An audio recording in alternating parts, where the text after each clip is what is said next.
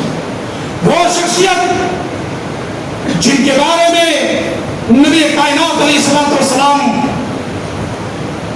آپ نے کہا تھا حضرت عائشہ رضی اللہ تعالیٰ عنہ کے اس ایک سوال پر کہ عائشہ یہ آسمان کے ستارے جو تم دیکھ رہے ہو یہ تو عمر کی پوری زندگی کی نیکیاں ہے, جس کا مقابلہ آسمان کے ستارے نہیں کر سکتے. عائشہ ابو بکر کی نیکیوں کے بارے میں نہ پوچھو.